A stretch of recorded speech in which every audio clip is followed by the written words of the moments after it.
Kwa jina naitwa Chief Godlove au kwa jina langu halisi naitwa Godlove Jacob Mwakibete.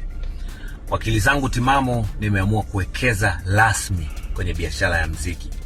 Na nawatangazia kwamba tarehe 7 mwezi huu wa 5 naenda kumtambulisha msanii au mwanamuziki. Huyu sio msanii, ni mwanamuziki wa kike ambaye nimeamua kuwekeza fedha zangu ndani ya miaka 10 kwenye maisha yake.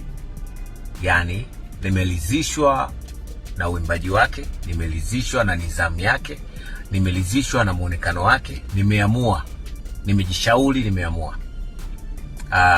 Na huyu mwanamuziki anatokea hizi nchi 3, Tanzania, Kenya, Uganda.